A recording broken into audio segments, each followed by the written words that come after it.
Διοικητικών εκλογών. Θα ήθελα να καλησπερίσω δίπλα μου στο στούντιο τον κύριο Νίκο Ζαμπουλάκη, επικεφαλής της παράταξης Ανυπόταχτη Κρήτη, Αντικαπιταλιστική Αριστερή Παρέμβαση και εκπαιδευτικός. Καλησπέρα σας. Ευχαριστώ. Καλησπέρα σας. Καλησπέρα στους τηλεδιαδετές σας.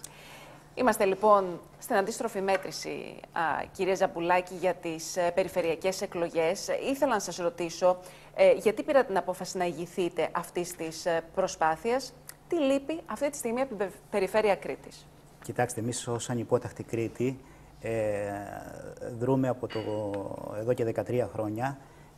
Συμμετέχουμε στο Περιφερειακό Συμβούλιο και στην προσπάθειά μας να αναδείξουμε όλα τα προβλήματα που αφορούν στο λαό της Κρήτης και στη δημιουργία κινημάτων διεκδίκησης και ανατροπής των πολιτικών των τελευταίων χρόνων.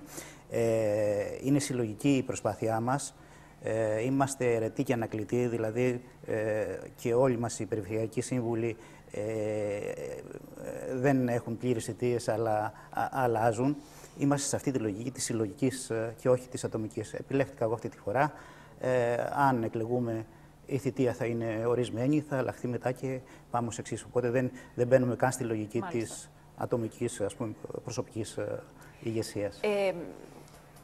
Τι πρέπει να αλλάξει στο μοντέλο διαχείρισης της περιφέρειας Κρήτης, κύριε Ζαμπουλάκη, κατά τη γνώμη σας? Ναι, κοιτάξτε, είναι μεγάλη κουβέντα. Είναι πολύ μεγάλη. Είναι μεγάλη κουβέντα. Δεν μιλάμε για διαχείριση, μιλάμε για ένα τοπικό κράτος που εφαρμόζει τις πολιτικές όλων των κυβερνήσεων και της Ευρωπαϊκής Ένωσης σε όλα τα επίπεδα, τις αντιδραστικές πολιτικές και αλλαγές, λέμε εμείς, σε όλα τα επίπεδα και αυτά τα πράγματα καταλαβαίνετε ότι δεν αλλάζονται, αλλά γίνεται πάλι για να ανατραπούν στο επίπεδο της εργασίας, στο επίπεδο των ιδιωτικοποιήσεων, στο επίπεδο του ξεπουλήματος της δημόσιας περιουσίας, των κοινωνικών δομών, της διάλυσης των κοινωνικών δομών.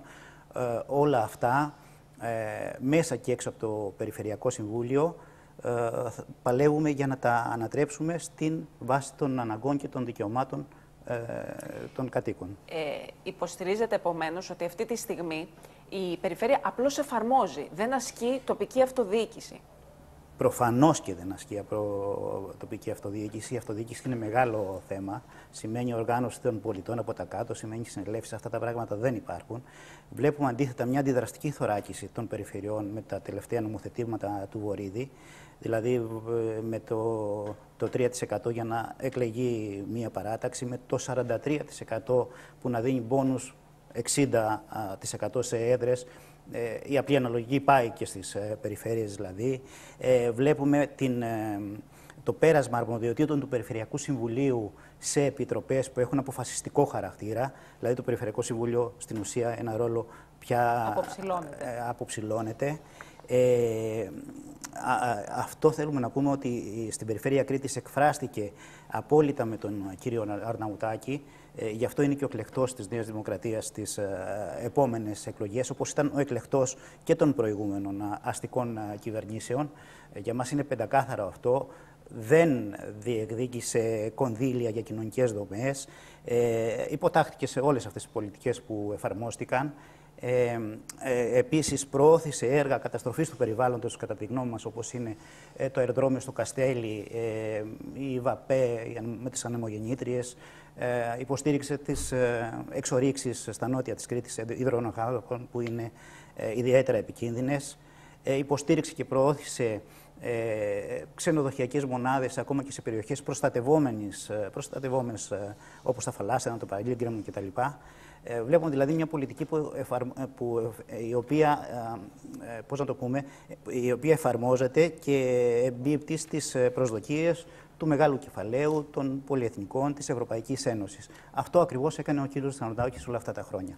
Απ' την άλλη, βέβαια, υπάρχει και ο αντίλογος ότι εφόσον μια περιφερειακή αρχή λάβει το χρήσμα της εκάστοτε κυβέρνησης, η συνεργασία λογικά θα είναι πιο αγαστή, πιο καλή και άρα τα πράγματα θα κινούνται λίγο πιο γρήγορα. Γιατί και στη λήψη πολιτικών αποφάσεων, ξέρετε, καμιά φορά και η πολυφωνία μπορεί τελικά να οδηγήσει σε στασιμότητα, δηλαδή σε δυσκολία λήψης αποφάσεων. Ναι, κοιτάξτε, ο κύριος Μητσοτάκης το δήλωσε ξεκάθαρα στο Βελίδιο τις προηγούμενες ημέρες ότι εμείς υποστηρίζουμε 13 περιφερειάρχες, ένας από αυτούς είναι και ο κύριος Αρναουτάκης, προκειμένου να προωθηθούν οι πολιτικές μας πολύ πιο γρήγορα και όλες αυτές οι αλλαγές που θέλουμε να κάνουμε στην κοινωνία σε τοπικό επίπεδο.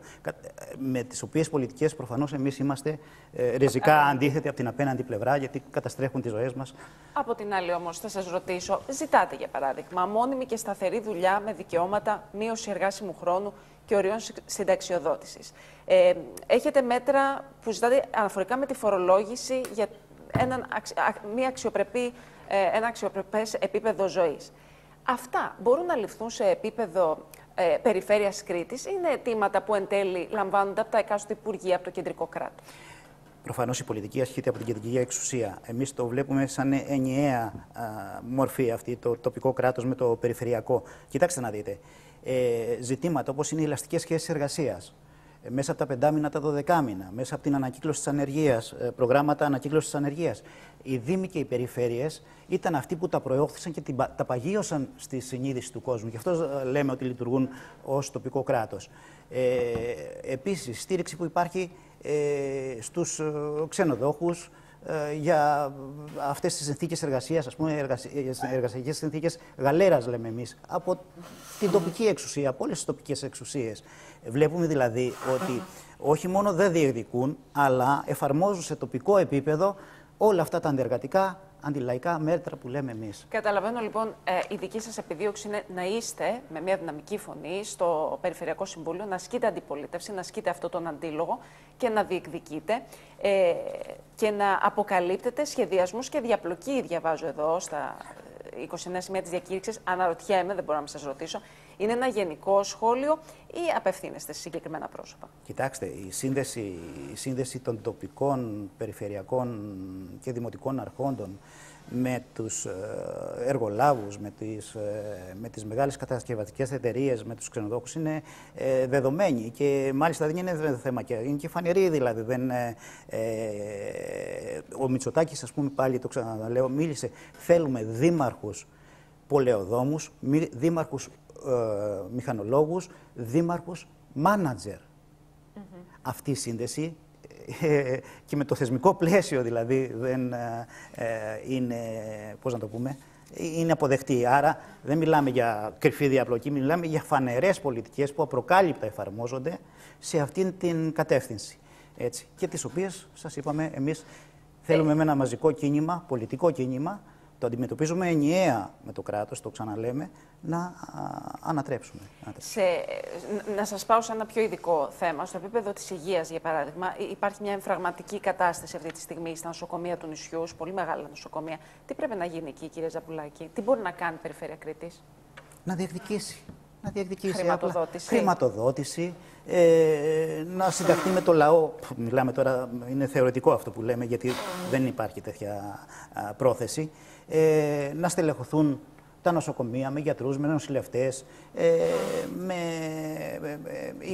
πώς το λένε, Τι εννοώ όμως, εάν υπάρξει μια προκήρυξη, αλλά εν τέλει δεν υπάρξει το ενδιαφέρον, πρέπει να κάνουμε τις συνθήκες πιο ελκυστικές στην Κρήτη για να έρθουν νέοι γιατροί, να έρθουν νοσηλευτές να δουλέψουν και να ζήσουν εδώ? Εγώ είμαι δάσκαλος. Οι αναπληρωτές δεν έρχονται στην Κρήτη αυτή τη στιγμή λόγω των ενοικίων. Δεν μπορούν να βρουν σπίτι. Ακριβώς. Δηλαδή. Πρέπει να γίνει κάποιο πλαίσιο εκεί. Γιατί το ίδιο ισχύει και για την παιδεία. Ακριβώς το ίδιο ισχύει και για την παιδεία. Εννοείται. Το θέμα της εργατικής στέγης είναι τεράστιο αυτή τη στιγμή πανελλαδικά.